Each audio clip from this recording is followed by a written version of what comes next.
We're live. Cool. We're live. Cool. Dewey's here. He knows it's Friday. He knows it's good times. What are you making? It's literally just a vodka soda, but I have my Viking milk that I'm going to drink out of. Oh, that's kind of nice. Yeah. But part of me is like a little sad you're not having a beer with me, so I'll just do this by myself. You can do that by yourself. I'm saving my beer drinking for later because I'm not capable. 1, 2, 3. Pop. It makes such a terrible noise when I have to put the napkin around it. You're muffling it. You literally put a It hurts my hand. It hurts. I get it. It hurts too much. There's no point. I'm not going to make myself suffer. So what kind of, wait, what did you just put in there? A Deep Eddies. Okay, of course. I should have been able to guess that. Yeah, I actually did not know I'm almost out of it. That would be helpful for tomorrow. Good thing I bought a 12-er of Natural Light seltzers. Oh, man. You're putting Drizzly to work. Oh, I actually went out and got these. I wanted specifically the Natural Light. Okay. Because tomorrow is our fantasy football draft for my keeper league. Oh my God, I almost had a heart attack. Not ours, yes. Not ours for our league. I have a keeper. I was like, no. But I'm the only West Coaster, and usually this is like my college friend from 10 years ago at this point. And we just get a house in the middle of nowhere. We always do different locations because we're all over the country. And because we can't do it this year, I'm the only West Coaster. Mm-hmm. And we usually draft at like 12 o'clock. So, of course, I have to be up tomorrow at like 8:30. Oh, 8:30. I'll be up anyway. Than that. I mean, if it makes you feel any better, I'm getting up early tomorrow because I have to write a semi-spoiler piece for The Boys. So you know how they dropped episodes 1, 2, and 3 of The Boys? So I have to write up a spoiler bit from my interview with Erin Moriarty that I'm posting this morning. So I'll be up around the same time. Luckily, my last weekend was binging. Well, I kind of did like a rewatch, or I did the first season, and then I got the first 3 episodes of The Boys. Yeah, of The Boys. Yeah, so I wish that I had the chance to do an season 1 rewatch. I mean, they actually in episode 1 of season 2, they actually did a very good job recapping. Like that's probably one of the best like season recaps I've ever seen. Yeah, it's quick, but it still gets everything you need to know. I mean, for me, it was like I was reviewing it. Like I'm reviewing it for what's on Future, what to watch. Mm-hmm. So I wanted to like do it right, I guess, in my mind and be like, all right. Something else that just caught my eye. Oh, Antebellum. Antebellum. Yeah, I'm gonna post my own review on this channel at some point, but I don't know. I think I'm going easier on it than it seems like most did. And like, to be completely honest with you, I was a little surprised about how extreme the reactions are. But then again, you know, those are different perspectives. And I've read a lot of reviews out there, and I get it. Usually I don't read other critics' reviews until I've written my own, so I'm not influenced. But this time I wrote basically all of my review except for the conclusion. And then I went and read a few reviews because, I mean, like with a film like this, I was like, I just want to see where I stand and how it's stacking up against people with the experiences writing about it.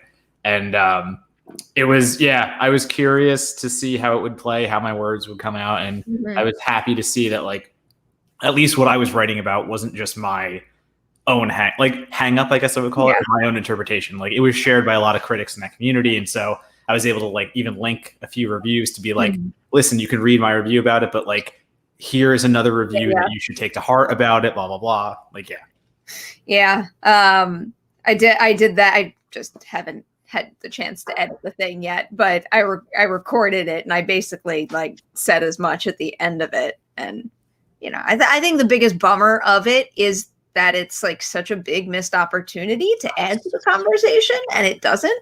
And that's unfortunate. That's the frustrating part. It doesn't want to add to the conversation. Like, you have films like, I mean, not just to single out Jordan Peele, but you have films like Get Out and Us that are taking representation in horror cinema and pushing it to a new boundary, where Antebellum is happy just reusing the same brutality that we've seen over and over again and trying to act like that's progress somehow. Well, I think in this case, it's also kind of fair to bring up Get Out and Us because it's plastered all over the trailers too. What is it from the producers of Get Out and Us? So like that immediately is going to be on your mind when you watch it. Yeah, exactly. And it's nowhere near that level of ingenuity or creativity because what they do and what they hang on, we've seen a billion times, and not in a great way. It's exploitative. It's, we talk about, I talk about all the time, like exploitation cinema and what people think it is versus what it really is. Like, I feel like this Antebellum is exploitation-y in the way that it treats violence and brutality. I'm sorry. Just having a moment here. Yeah, I did that. I'm pretty, I've been, Dewey's on my lap and I've been petting him and I'm pretty sure I just breathed in a giant cat hair. Hopefully you won't experience another allergy meltdown. Oh, that'd be terrible. In any case, that's my take. I still think people should try it because I do see people finding value in it in other areas, and that's not a commentary on them because we're all able to perceive films and have our own reactions to them. But man, there's missed opportunity is the huge thing because I hate that I saw the screener of it and not on the big screen because it looks really good and I really wish I could have seen that stuff on the big screen. But also, I don't know if you've got the same screener, but the directors gave a little intro. Yeah. And again, it feels a little manipulative because they keep bringing up conversations about like, this is a film for today. This is a film that speaks for a movement. And I get it. I understand why you put that there, but also not the right way to represent it.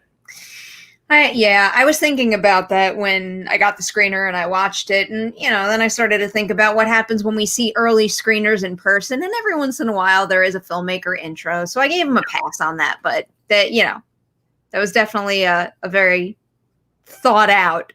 It was great marketing.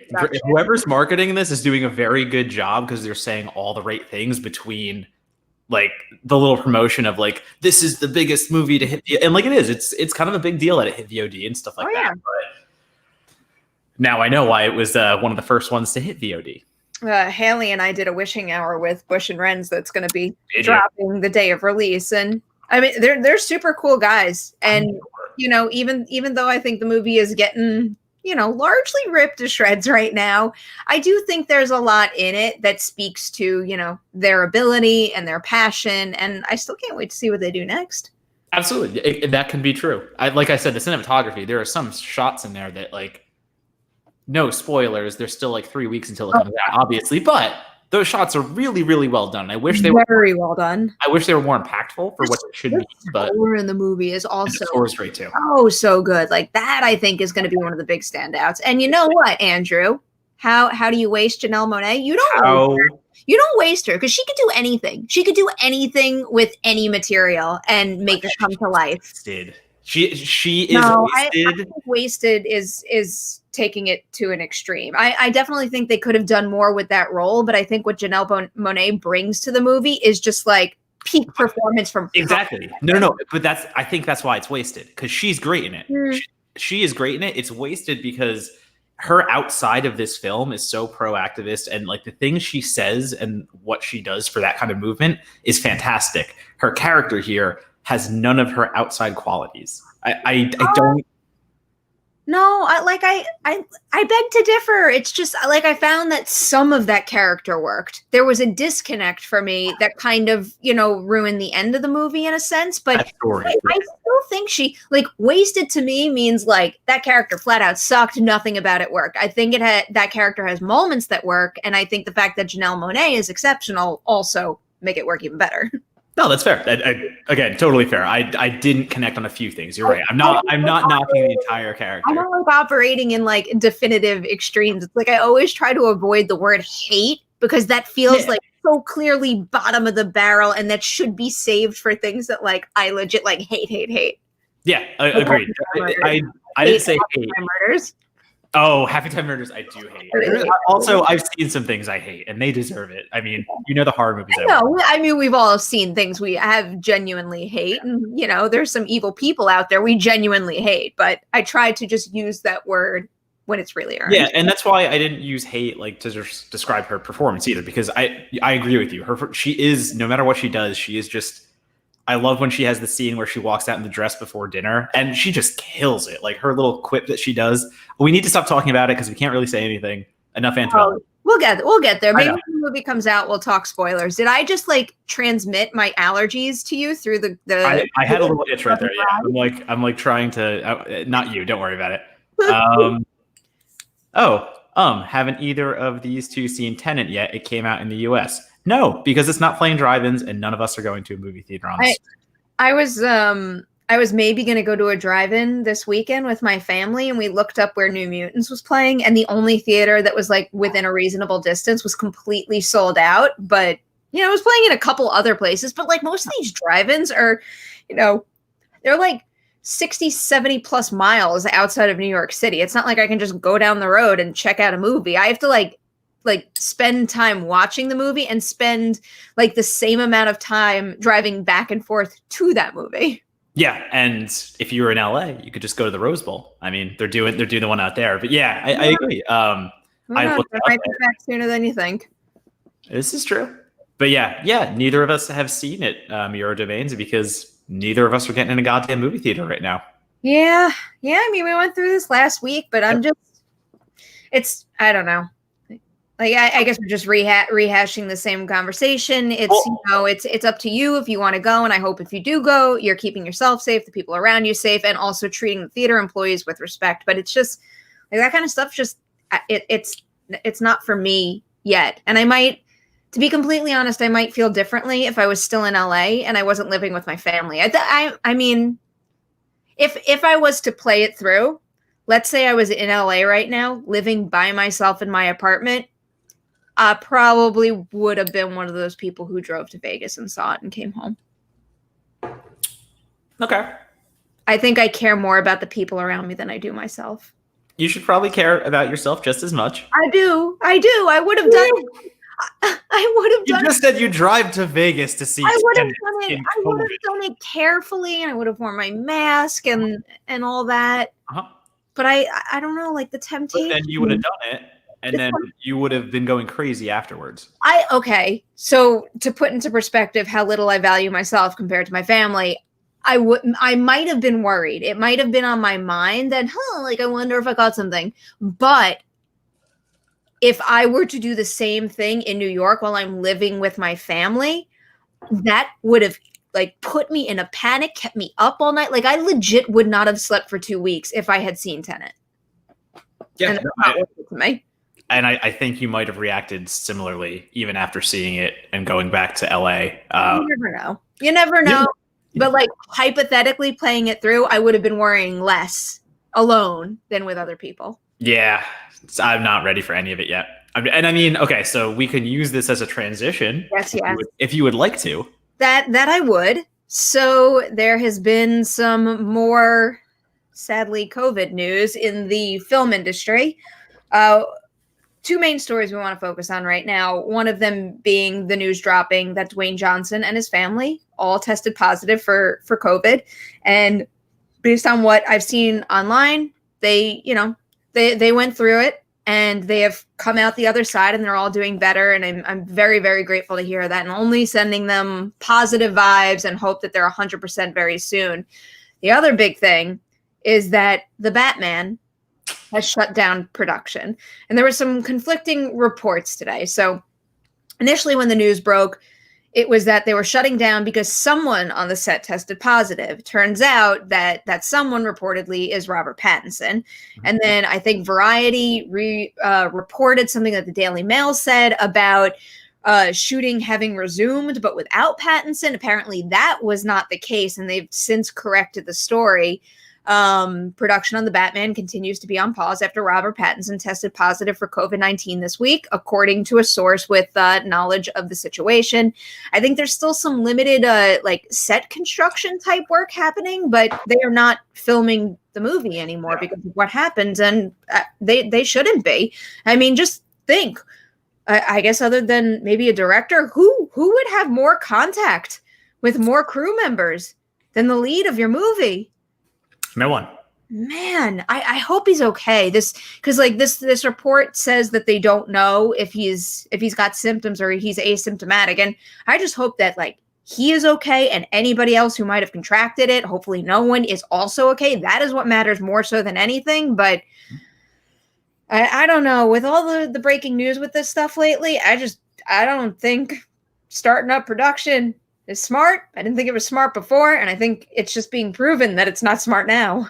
Well, there's even so going into that, and not to be more down on it or anything like that, but there was a story at the beginning of the week before the Pattinson stuff, before the Batman stuff, about a 50-year-old one AD who died. Yes. So we're not talking just about people getting sick on these sets. We're talking about an AD who worked on multiple productions, who contracted COVID and died. And reading further into the article, we're preaching right now, you know, theaters have this thing about go to a theater. It's safe. We're doing safe procedures. You'll be fine. Productions are opening because it's safe. We're opening safe. Don't worry about it. But if you read in the article, the guy worked on a shoot for a commercial, and it's deemed that because it was a 6-day shoot, it was short enough where it doesn't have to go by the same safety procedures. So this person who had COVID and died from it was working on these sets, and specifically the set for the commercial that was only 6 days and doesn't need the safety procedures. No one takes temperatures. No one actually does anything there. So he worked for 6 days on the set where there were no temperature regulations, where there were no safety precautions that are on other sets. And that is ridiculous. I don't understand why we're living in this like bubble of like reality, I guess we'll call it. But every decision being made is financial. Every business is coming back because they need to make money and they need to stay afloat. And they don't give a shit about you. They don't give a shit about the worker. The fact that they weren't taking temperatures because it's just not worth it on a 6-day shoot, fuck that.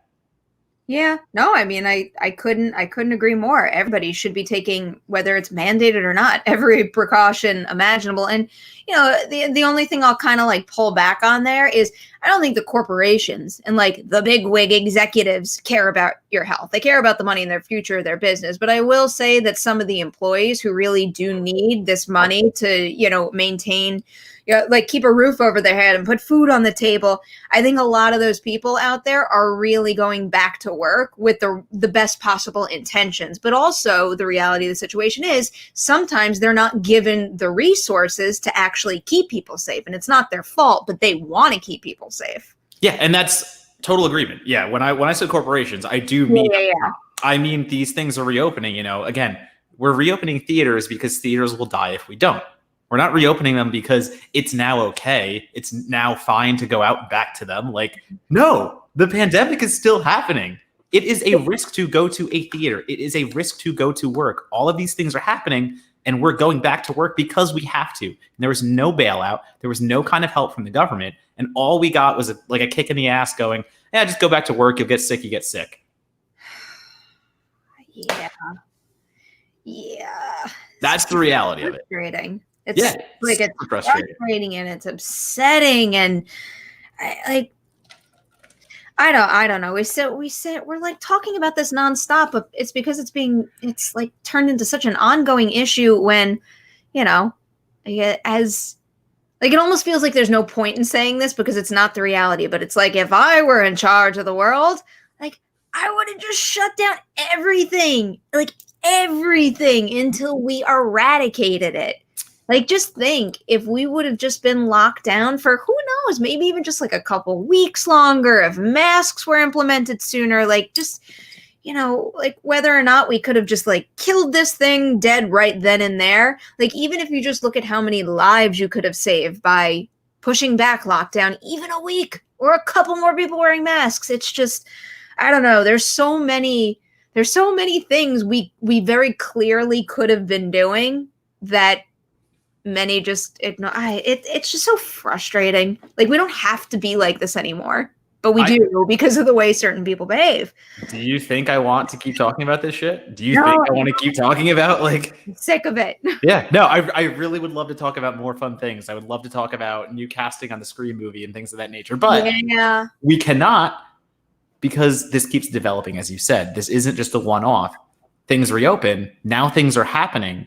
Now it's getting worse again. And it's like, are these not signs? Are these not like things we should pay attention to, like red flags? not that I want to be all doom and gloom, but I have a feeling we're going to be revisiting this topic to an extent next week, because you know what we're going to be talking about next week? We're going to be talking about how Tenet did at the box office. And there is a chance that if Tenet doesn't perform big enough, we could be talking about other planned theatrical releases losing their release date. It's just going to keep having a ripple effect until we all freaking act like mature adults and just take care of ourselves and each other. Because no one wants to take care of each other. The thing is, and the thing I see daily now, like I just went on a run before this like live stream and I was wearing a mask running. It's miserable. It's fucking terrible. You can barely breathe and whatever, but you just go slower. You wear a mask because other people are on the street and you social distance. But the amount of people still walking around with the mask with like below their nose or just not even on. The below the nose thing drives me off my mind. What, like, how does that? I don't even understand how that happens. I've done it before in the privacy of my own home while I'm wearing my mask, like just moving it below my nose, like seeing how like that doesn't feel good. Like it feels like you have a funny. Like I just it's like right up against you. It's stupid and it's not serving its purpose anymore. But like, why is that any better? Yeah, it's like I wrote about when I wrote about the theaters reopening a few weeks ago. Wait, I'm gonna get my new mask to show you. Go ahead. So I'm just saying, like when I wrote about the theaters reopening, when I said, you know, I don't have the evidence to refute that this is the wrong choice, I also said that we don't know if it's the right choice, and time was going to show that. And maybe it's using the production development cycle that is Hollywood, but I think we're there already. Like literally, Hollywood's been working for a few weeks, and they're already seeing all these positives. Is it Star Wars? No. Oh, it is The Boys. It matches my butcher shirt that they sent me too. But I care more about the mask because I'm legit going to wear that mask. I really want that shirt. Actually, I wanted that Hawaiian shirt. So if you want, I'll save it for you. I mean, realistically, I'm not going to wear it. Like I'll wear it for a fun profile picture, but I'll bring it to you. Hell yeah, I'll take that shirt. Wait, what size is it? Are you actually going to look at it? You need to look at it right now. I have it right here. I'm sorry for all the crinkling, guys. I've gotten it. It's a medium. This probably would fit you perfectly, actually. I'm small. Mediums I swim in them now. No, you're a beefy dude. Like you wear a medium. Small shirt. Well, I'm still gonna bring it to you. I'm still gonna wear it too. I love a ridiculous Hawaiian shirt. Put the sleeves off or something. But I've gotten into this terrible habit where every time I get like a box of stuff, I just like leave it until I unbox it and take a Dewey picture with it. Yeah, of course. Like shit everywhere. There's so much stuff here. It's ridiculous, Matt. I got what I got. Well, I have my Get Duke stuff. Like, yeah, things just could keep appearing that I'm just like, I don't need this, but I'll take it. I know. Do you want to see my latest one? Of course. Why not? I mean, I feel like what else are we doing, Perri? What else is going on? Everything in my room right now. All right. Once Upon a Book Club. It's for the personal history of David Copperfield, and so it's actually really cool because what I think they did is they sent us. Here, I got it here. They sent us a copy of the book. I know why they do this, but I hate these. I hate like these things, and they get everywhere. So they sent us the copy of the book. Oh, nice. And then in addition to the book, you get all of these like mini packages with page numbers on them. So I think it's supposed to be like an interactive element. Like as you read the book, you get, and like I've never read it, so I can't tell you guys exactly what this pertains to, but like there must be something on page 38, on page 308 that, you know, has something to do with like, cool. I don't know. Like a mug and a little stirring spoon. I mean, why not? Like Dewey is so angry that I'm not emptying this box right now. So just staring at it like I want to get in that box. Here. Be in that box. On the floor. Have fun, baby. Let's take a bet on how long before Dewey gets in it. Here, wait. I need to. I'll take that bet. I'll give you like 10 seconds. Oh, okay. Never mind then. That's way too soon. Because I just took everything out of it. He needs me to empty the boxes. Like he's very particular about like what can be in the box before he sits. Me too. Same thing. I figured you could relate. I was gonna tell you something else about. I didn't tell you that I'm not really running anymore.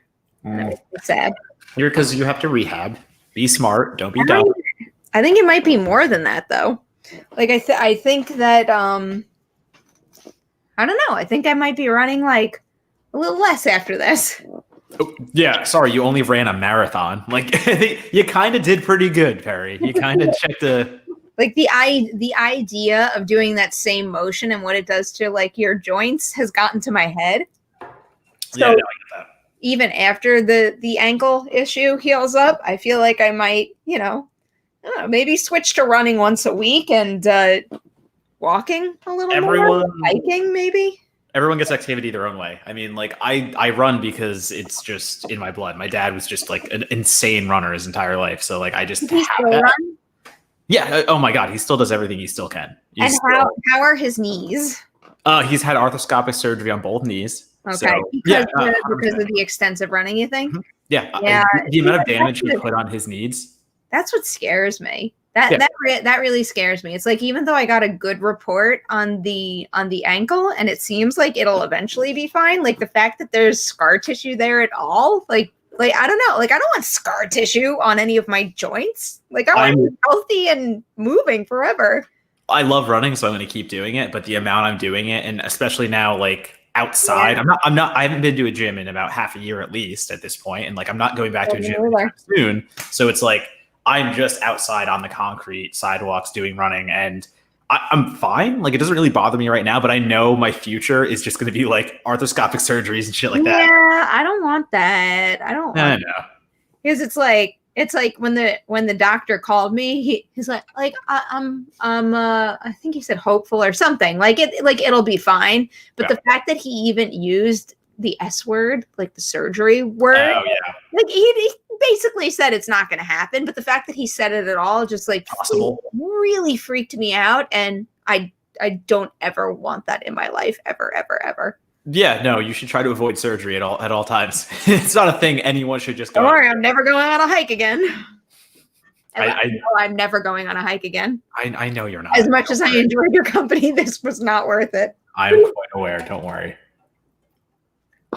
They were telling me that he was telling me that even though it sounds better to sprain your ankle than to break it, like it can affect the ligaments, so sometimes the healing process is way worse. That's terrible. Like, I got so focused on the knee. Apparently I had like a really bad sprain, and I like admittedly paid no attention to it. I was so hung up on my knee. Like I was walking around and doing whatever I wanted otherwise. I mean, that was when you went down. I thought your knee was screwed at that point. Like, the way you went down, the way that you it was very scary. Yeah, I thought your knee was what was the issue, so I didn't even think about the other option. I will always be able to, like, I can legit, like, hear the world around me. I could feel the heat. I could feel what it felt like to be laying on all that dirt and saying over and over, like, fuck, like over and over. Yeah, it was 5 minutes. It was 5 straight minutes of you laying on the ground saying fuck. And like us being like, okay, just breathe. And you're like, fuck. I can hear it. Like I can call that whole moment back every single aware.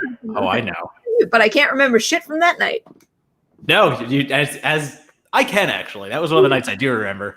Skee ball, Haley and me taking pictures in the photo booth. Some hazy skee ball. Shots, lots of shots. Actually, like 4 or 5 picklebacks. Yeah, there were shots. There were some shots. I can't, dude. Can I tell you, like, multiple movies I watched for Fantasia were about like bars and like going to a bar. Like one took place entirely in a bar, and I am itching to go back out so bad. Like it's starting to get like, I just want to go out with my friends, like order a round of shots and have everyone show up and just be like standing there being like, guys, we did it. We survived. Yeah. Bye, Billy. Enjoy dinner. Billy's leaving. Oh, bye, Bill. He went to go to get dinner. Important things. Yeah, I miss going to bars. I do miss skee ball. As much as I love playing beer pong virtually, there's always that little like twinge in my heart that I would rather like be there face to face. How do I get you in the league, Perri? How do I get you playing in the skee ball league? I don't know if you want to though. Why? I think I'm like too in my head because you've seen me play skee ball well. It's like I can do it, but I don't know. Like skee ball reminds me a lot of like, the mental game that comes with golf, where you can get up, you could have the right stance, you could be so ready to hit the ball, but like you just like send that fuck you message to your head right before you hit. And it messes everything up. Can I give you a good example? You know what I do all the time when I play golf? I have this weird thing where I get really like thrown off when I can see my shadow. But really think about it. It's like you're standing over the ball and like you're looking at a ball and imagine trying to hit that like teeny tiny ball while seeing your shadow move over it. Like it's like a legit thing. But like in my head, even though I'm ready to hit the ball and I know what I'm doing, still like I'll convince myself that because my shadow is there, I'm gonna fuck it up. There are F-bombs. I'm sorry, guys. That's fine. Tonight's what it is. Yeah, no, skee ball. I want to get like I even think like you just need to bring a team. Like you need to have like a film critics team somehow. Play skee ball with me. It's so much fun. If Vinny was still living in Los Angeles, I would call Vinny and I'd make him play with me. It is one of the most fun things I've gotten into. That sounds absolutely ridiculous. An actual legitimate skee ball league with championships and tournaments and things of that nature. But I promise when you get into it, it is so much fun. And also you get out of your head by doing a shot before the goddamn game. That's what we do every time. You don't have to convince me on how much fun it is. Like I've seen you play and I like competitive sports. I feel like it is kind of right up my alley in a sense. But I mean, the other thing though was skee ball, which I mean, I guess could kind of change. All right. So one of the things that doesn't really work for me is the fact that it's like midweek drinking. Mm-hmm. And at the time when I was in LA, I was getting up at a certain time every morning to like prepare and do movie talk. And I couldn't do that on a Tuesday night. But if I go back to LA and if I'm still working from home for the foreseeable future. Don't have to worry about waking up.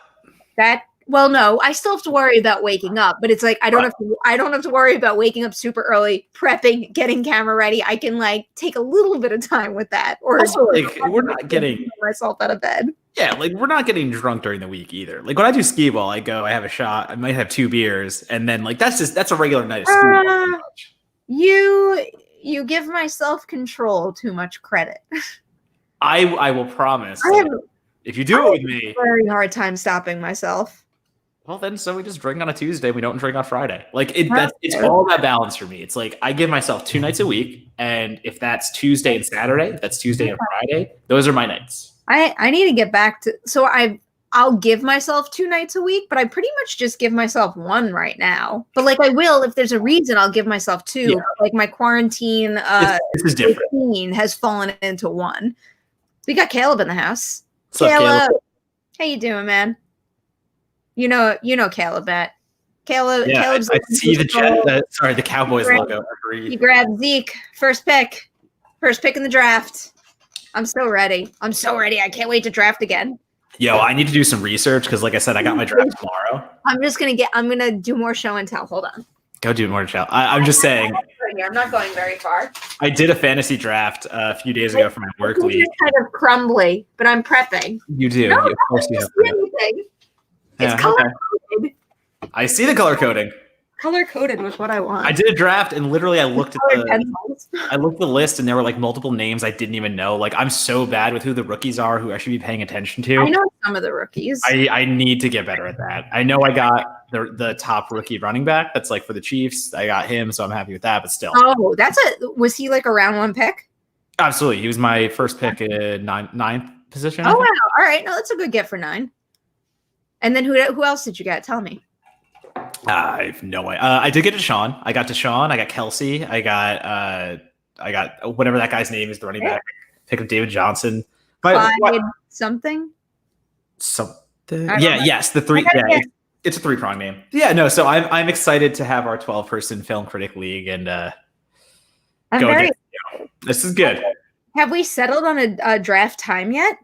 Monocle put a doodle to go into. I filled out the doodle and I feel like an asshole because when I filled out the doodle, I thought you were supposed to pick one or the other, but I should have just picked both to like tell you all that I'm available for both. Oh yeah, that's why I picked it up. Yeah. Okay. All right, good. I'm just making sure I don't mess shit up. It's so weird. We just like haven't talked about movies at all today. We just got really mad about shit, and then we just changed the topic because we're like, I don't want to do this anymore. No, we changed the topic by me doing show and tell and talking about football and running. No, I know. It's not half bad, and like even though like COVID is a very serious and unfortunate thing. Oh wait, Matt. Yes, Clyde. I knew his first name. Yep. But like, even though the situation right now is really unfortunate, I do think there's a lot of good happening in cinema right now. I've been watching a lot of good things, both film and television wise. And you watched Class Action Park, right? I didn't. No, I skipped that. Oh, really? I'm surprised. Yeah. You ever go? Did I go to Jersey? No, I never went to the actual Class Action Park. You were too little, right, at that point? Yeah, absolutely. Right. Yeah, I was not of age or even available at that point. Okay. I think that because I grew up on Long Island, my go-tos became Adventureland, which you had Adventureland. Which yes, inspired Adventureland the movie, and Splish Splash. Yep. But I will say, like, I don't want to say that Splish Splash isn't safe because I don't know what rules they follow and all that. And Action Park was on like another very inappropriate level, but at a park like Splish Splash where they have that ride where you climb like 10 fucking stories and it's a slide that's legit, like I would go on that shit. Yeah, I don't know the drop down. No. That because it's like in Class Action Park they did talk about one that looked very similar to that where there was some sort of like not a curtain, but like some sort of like fabric sheet over it. So in case you lift it off, it would push you back in. Oh, we had I had Six Flags. Obviously, we went to Six Flags in Jersey. I spent a good deal of time. Childhood was like always the freaking Land of Make Believe commercial on TV. That like public access freaking commercial that was on. It was called Land of Make Believe. It was a local thing. If you lived in Jersey and North Jersey, Land of that is. That was our kind of like Hallmark staple almost. It was so weird. I remember that, and we did Hershey Park a couple times too. Usually that was affiliated with sleepaway camp. Like they would take us on overnight trips to Hershey Park. Yeah. That's a sad thing that we're probably not going to get for a long time now. Oh, that especially. Amusement parks. Dude, don't even get me started on Halloween Horror Nights. I know. This is a sad episode. I don't like this. Is it Haunted Hayride that's doing a car version? Probably. I'm gonna do a shot. I think they. Oh, Matt, I drove you to that by bringing this up again, didn't I? Horror Nights is the tipping point. That is literally one of my yearly like. I get it. We're gonna find some like fun horror-y stuff to do next month. We're gonna. I mean, are you gonna be here next month? I don't mean like physically. I mean, we'll find it. Seriously, you never know. I'm telling you again. It's similar to the like going to a movie theater by myself thing. Like the second there is a work reason that I have to be in LA, like I'm gonna go, and it's gonna be a very stressful, hard decision. And yeah, of course. No, I don't know. I mean, you're going through it right now. My like biggest problem with going back is that I don't want to be in a situation where I go back to LA and then can't come back to New York. And if I do that too soon, that seems kind of inevitable because I'm not going to want to travel and then bring it into the house. And then comes the question. So it's like, just to backtrack a little here, how I was looking at it at the beginning of all of this was when they were talking about wave 1 and wave 2. I figured I'd get through wave 1, come back to LA for the summer, and then I would come back to New York in the fall if a second wave hit. But like now that's not really happening. And you mean how we're still in wave 1? Well, because like the other thing I have to worry about is flying with Dewey. And the last thing in the world I want to do is like, first of all, I don't want to be separate from him. So there's that. And I was thinking if I even came back for 2 weeks in July or August, like I would leave him in New York with my parents and I would go back for a little, check on the apartment and then come back. But I don't want to be separated from him for a long time. And I also don't want to put him in the position where I'm going back to LA for a couple of months and then coming back to New York. You know what I mean? I don't know. I've written off the Christmas visit home, I think, at this point. I think it's just not a thing I'm comfortable. Even then, like, it's just not a thing I'm comfortable with doing yet. I don't think things will change within 3 months. I was it kind of sucks because one of my good friends back in the East Coast is getting married this month. Mm-hmm. He had a December wedding that was like obviously full, had big regular wedding reception, all that stuff. And he postponed it first and then decided they were just going to do one of like the social distance weddings that everyone's doing in like Jersey backyard. Mm-hmm. And it was just such late notice. And also the fact that like I'm stuck in California, which is like one of the worst places to be for this right now. And the fact that like, number one, I would have to quarantine for 14 days to go back home for like a one-night wedding and all these things. Like, it just sucks that like these are all decisions that have to be made, because I would love to be back in Jersey with my friends, even just sitting at a table fucking feet from somebody, but still seeing them and like having a drink and talking or something like that. And like, I can't even do that. I can't even be comfortable getting on a plane from California at this point. Yeah. Nobody wants me and I don't want to go anywhere. Yeah. On the off chance you do go somewhere, I'll rent an RV with you and drive back. That's fine. That is totally different. I would gladly take an RV trip across the goddamn country. The reason I'm isolating it to one leg of the trip is I don't want to be like, Matt, drive to me. Yeah, with like that's like one of us has to actually like commit to going to the other side of the country first. That'd be rad as hell. Like that actually is a funny thing to think about. Like it's a good time to do that. I don't know. Like I feel like I've been thinking about doing something like that for forever. Like I've always wanted to do a cross-country road trip. Oh wait, actually, the Mighty Rev saying our families decide to skip all family holiday functions. I mean, like that's a legitimate thing. That 100% is legitimate, because how are you supposed to, like, a family function? I feel like is one of the most susceptible places, because family you always feel trustworthy with, but a bunch of people come from different places. You don't know who they've seen, and like that's fair. That's totally fair. Dwayne Johnson's situation was that they suspect that they caught it from family friends, and like family friends, you never know. And like, that's the scary thing, is that so many people out there are asymptomatic. There could be someone who genuinely doesn't know that they have it. And that's the issue with everything right now. The asymptomatic thing is just someone goes to a movie theater, keeps their mask off while they're eating because they don't think they have it. They don't care. And asymptomatic in a movie theater is up to 30 feet. If you have it, it's still up to 30 feet indoors where you can get someone sick. And that's a pretty wide circle, even with, some seats that are open and some rows that are open. We've got someone rooting for us to take a road trip. Please live stream. A lot of people are. I'd be into that. Like if we could figure out a good reason for one of us to get to one side or the other, I would do it in a heartbeat. For the internet, Perri. For the likes. Man. How long does it take to drive across the country? I mean, if you drive it straight, it's like 3 to 4 days. I don't want to drive it straight though. No, so that it would be at least like, depending how many stops you want to make. At least, depending how many stops you would want to do, at least a week. I feel like this is a good idea. There is a hotel in Ohio. I think the brewery is named Brewdog. Okay. And what they did is they built a massive brewery under a hotel that they also own. So you stay at the hotel, which is above the brewery. Every room has a mini fridge that is curated by the brewmaster in the bathroom. Every room comes with its own tap that you can buy your own. Like you can pick whatever flavor beer you want, and they'll put a keg in there for you. And then when you just like, if you go out on the porch on your like little balcony area, it overlooks the brewery. The brewery area is huge. Like I want to go to there. I want to live there. I want to go there. I feel like RV trip or not, sometime in the future. I just want to do it. Yeah, have like a weekend getaway there or something. I think that would be like, that might be one time where I don't demand things for my birthday besides like everyone come and drink in my apartment. But I might one time be like, a few of you guys, we're just going to this hotel in Ohio. We're staying there and staying in a brewery hotel. I only demand things like good beer and Blue Moon cupcakes.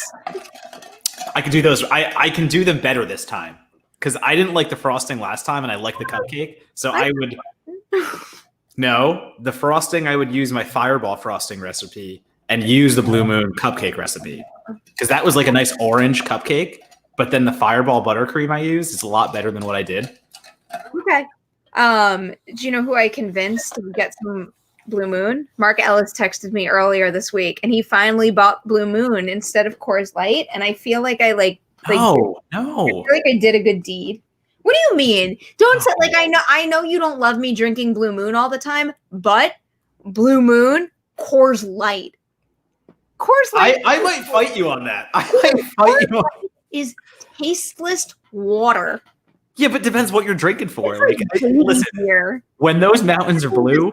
All right, casual drinking. I'm not talking about like mentally preparing for a power hour or something. I mean, just like you're going out and you're having a Number one, okay. Using Coors Light. Number one, what I selected for power hour was based on price because they were on sale and I couldn't say no to them. But Coors Light started making their own seltzers, and I'm very curious. I'm going to get them next weekend. But no, Coors Light was my college beer, so I kind of other people like don't like it because we drank it all through college, but for me, it is now my go-to light beer. I don't think I had a college. I feel like we had. You know what I was drinking a lot in college? I was drinking a lot of boxed wine. Yeah, that sounds about right. And I was also drinking a lot of. I think it might have been Grey Goose was the vodka of choice. No, wait, like that shit was expensive. No, it's not that bad. Like I would get really? Yeah, I don't think. I'm sure it was Grey Goose. Maybe I was like spending. Well, you know what it probably was is like I would buy Grey Goose, and then you know what I would buy for dinner? Like a corner deli grilled cheese for like $3. That makes sense. But like no, like vodka for us, the cheapest dinner date on this planet. No, vodka for us was like Burnett's or some like real janky ass plastic bottle like flavored bullshit. Oh no, I don't know. I don't know why, but I didn't. I think I just like. You know what it probably was? I probably like went to the liquor store, bought something, and got like a good drunk off of it, and then said like, "That is it. I will never change it." Grey Goose it's a good vodka. That's why I'm just like, because in college we just drank shit. So it's funny to me that you're like, "Oh, I drank Grey Goose in college." Like, well, I would get one of those like baby bottles, and because I went to college in Manhattan, it's like you had if you didn't pregame perfectly, you would be forced to buy overpriced drinks at the bars, and like that was not an option. So I went. Long Island had the same prices, just not being in New York. It was ridiculous how we had to pay like New York prices, but not being there. It was such bullshit.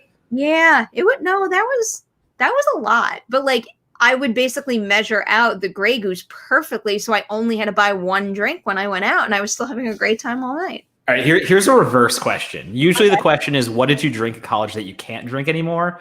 What couldn't you drink in college that you now actually love? I wouldn't say couldn't, but I never touched whiskey in college. But I do kind of like it now. I was, you know what the answer I think is, and it's a very recent reversal is I didn't never had a bad tequila experience, but I think I heard about so many other people's bad tequila experiences that I adopted their aversion to tequila. And then it wasn't until I went to Cabo for the Jumanji junket back in November that I finally had a glass of good tequila. Matt, I drank so much tequila that night, like so much for so many hours. I woke up the next morning tired because we were out late, but like basically feeling like $1 million.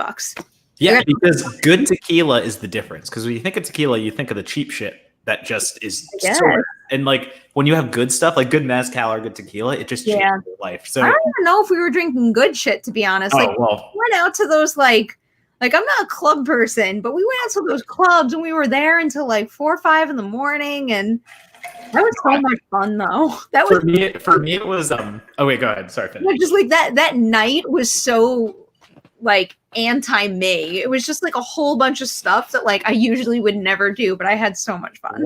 When in Cabo, for me, oddly enough, like I know everyone was big into Jaeger in college, and that was like a big Jaeger shots and stuff like that. Gross though. So I hated Jaeger in college. I could not drink it. I thought it was disgusting. Over the last like maybe 3 or 4 years, Jaeger has become my like shot of choice. Oh, if I'm no. ever at a bar or something like that, give me Jaeger over anything. I'll have a Jaeger bomb. Like that's a college thing that I actually still do genuinely enjoy. Like I really do enjoy like I mean clearly I enjoy drinking games, so like Jaeger bombs, sake bombs, car bombs. I'll still happily do all that stuff. Oh. I'm still on the Irish car bomb train. I know it's a St. Patrick's Day thing, and I didn't get one this St. Patty's Day, obviously, because where we were. But I usually on Long Island, we would start in my apartment, then just go out. What was that square? Crap. There's a bunch of bars. Franklin Square? Maybe Franklin. I think it might be on Franklin Square. And there's a bunch of bars on St. Patty's Day, and you just walk around intoxicated and get like an Irish car bomb at every place. I could drink like 8 or 9 of those and just yeah. Oh yeah. Well, that sounds like a bit much for me. No, it's fine. I turned out fine. Look at me. This is good. Yeah, you're great. This is no lingering damage at all. So we have 10 minutes until the next stream starts. Do we want to take a moment to kind of like tee that up a little? So some of you wonderful viewers will come over and keep the party going with us. Yeah, so I'll tee it up even better. We're not doing beer pong today because, again, my Joseph, my teammate, could not be here. And we have official challenges for next week. I'm so excited for that. I know. Next week, we have some filmmakers who are going to take us on who think that they can best us. And also, we have their producer who wants to talk shit the whole time. So we have all three of them coming. That part, and that makes I know. So we've got a writing, directing team. And then I have a question. Are any of them together in the same place? No, all different. Okay. So they're all separate places. So we'll have 5 screens. We'll figure out how it's going to work. We'll be fine. Yeah. We'll make it work. So next week we have a very we're going to spring into a challenge. I'm so excited. But it also means we're not going to do anything beer pong related today. So we decided let's do a happy hour. Let's do not only a happy hour but also a power hour. And the power hour will be comprised of 30 songs of my choosing and Perri's based on our, bands that we love and our favorite songs. So if you want to know more about us and our musical profiles and also drink a little more, we're going to do that. We're also, I didn't tell you this either, Perri. I asked some people to come join us. So we're going to have people on camera trying to guess who picked what. And then we're going to excited for this. I feel like I'm going to be a dead giveaway with every single song. I've picked important songs to me over the course of my life. So there's some very recent favorites, but there's some that like go way back to my childhood. Also, the benefit of you giving me the songs and me making the playlist and putting it in the system is I could pick my songs based on what you did. So I did my best where my metal tendencies will come out, but I do have songs that can be both of us. Okay. I need to just make sure that like I'm very expressive. So I need to like turn that off when my song comes on. Otherwise I'll be the dead giveaway. Exactly. So that is the other video that Perri has posted on her channel. So, you know what? Before we actually leave, I'm gonna drop the URL to that video in the live chat right now. So you guys like it's on my YouTube channel, so you should be able to find it pretty easily no matter what. But just in case you want it right here, right now, I'm gonna do that in Andrew. All Sean Paul songs. Wait, who would be Sean Paul of us? All right, guys, here it is. I'm putting it in there now. That's the link to the Power Hour video, and then in the Power Hour video description, which I will also just drop right here, is the Power Hour playlist. So come on over. So the other thing, just so everyone knows, if you do the Power Hour with us and you go to Perri's video, the Power Hour link in there brings you to this awesome platform that will play the songs on your computer. We're not streaming the songs. They're going to play through your own speakers and through your own headphones. So it's perfect quality. It'll always be synced for everyone at the same time. And it's bingo. It's a bingo. Just so you guys know, Power Hour is live and live only. So this video will go away after we do it. So if you guys want to join in, now is the time. But we're gonna leave. Hop over. Let's go get started.